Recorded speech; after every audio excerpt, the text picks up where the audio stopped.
Today we had this state level coordination committee meeting, which is in connection with the preparedness for the monsoon. As all of us are aware, the normal date for setting up the monsoon in the state is the first week of June. And in today's meeting, we had the state level departments, important departments being medical, roads, PHE, our SDRF, our civil defense, IMD, and education. And we were connected with all the deputy commissioners who are also in charge of the relief operations in the districts. So main point of discussions and the directions were like how well we are prepared in terms of the emergency response activities. All the deputy commissioners are holding the district level coordination committee meetings, wherein they will again set up the coordination workflow for any kind of eventuality or disaster.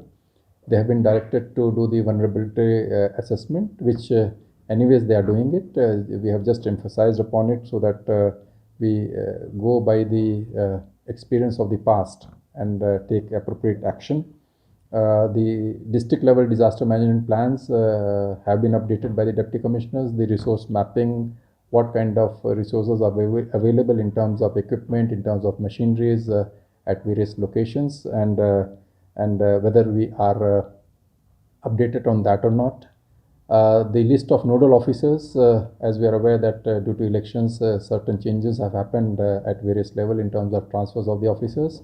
So they have been asked to update the list of nodal departments along with their updated mobile numbers, so that there is a smooth flow of information at all levels. The incident response system have always been activated during this time to handle any kind of emergencies and all the communication networks. We have asked them to update the plans to identify the areas which are not having communications, and maybe take help of the NPRO to ensure that the channel of communication is always active. Control rooms, the deputy commissioners have set apart from the control room, the state level control room we have, and they have been directed to activate it 24/7, at least till the time the monsoons are there, maybe till the month of September and October.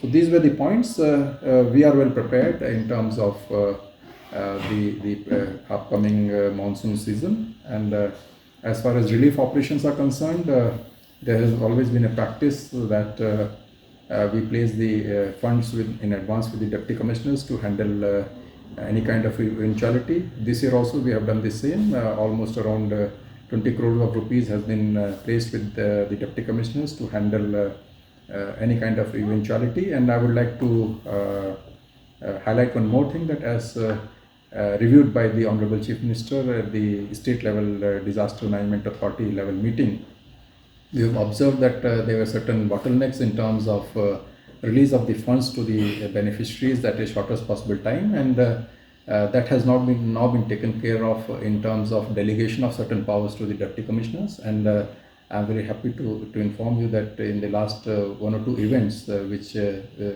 wherein the cyclonic damage has been done, we were in a position to transfer the money into the accounts of the beneficiaries within 24 to 48 hours, which is a great relief to the public, and we have been taking care of their immediate requirement in terms of the repairing of the houses and other relief aspects which are as per the norms from the government of India.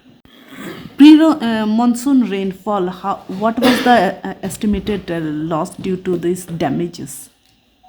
See, we had the officers of the IMD also. These pre-monsoons rains are quite common this part of the country, and as per their assessment, this is likely to happen for next 1 week or so. There might be some gaps in between, and the monsoon as per them is all set to be on time somewhere in the first week of June.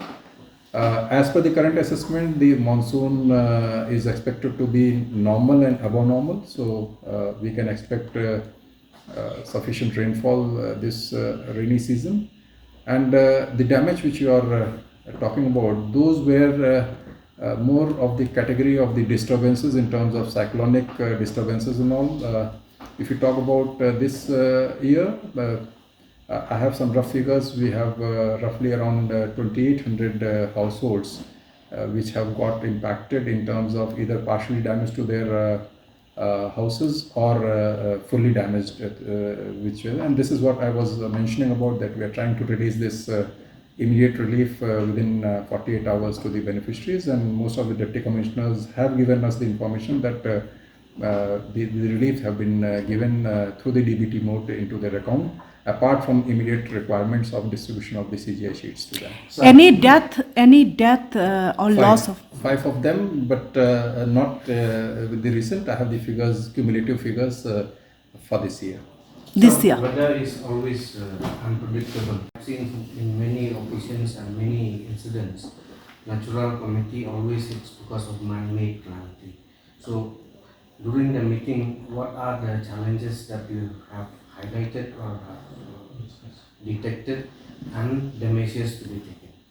See, this meeting was specific towards the natural calamities, because this is what we are anticipating, whether it may be in terms of some flash floods or in terms of cyclonic activities, in terms of high rainfall in certain areas, in terms of landslides in certain areas, or in terms of falling of the trees which are resultant of incessant weathers and rainfalls and all.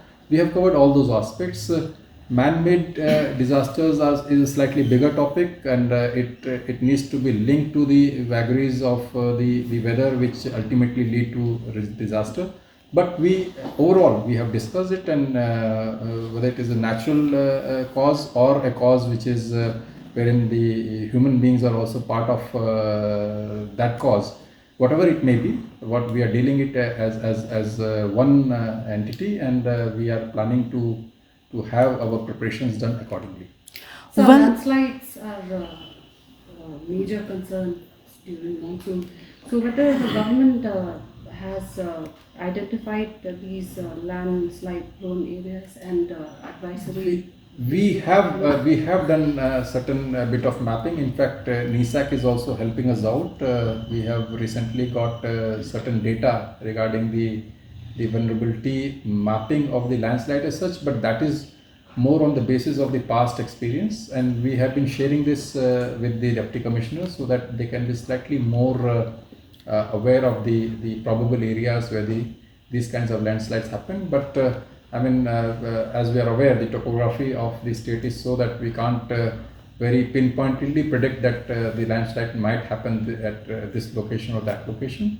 And that's where I believe the preparedness which we have been discussing comes into picture. And out of 12 districts, which one, among the districts, which is more vulnerable to disaster? All of them, I'll say. We are slightly doing more detailed analysis of the more urbanized or populated area like Shillong. So the hazard mapping, the risk mapping of the Shillong, we are doing it slightly more in a detailed manner, only because of the reason that we have high density of population, and if any such eventuality happen, the population affected is big in number as compared to the other places which are sparsely populated. Well, sir, last year also there was a concern that Mawsynram or Cherrapunji may lose the tag of heaviest rainfall. So, whether these places will get enough rainfall, is there a cause of concern? I think I'm not the right person to answer that because this is all about the overall what should I use? I mean, the overall geographical factors which play into it. But as as I'm saying, that we are aware that Meghalaya has a few locations which are one of the highest rainfall locations in the world. So our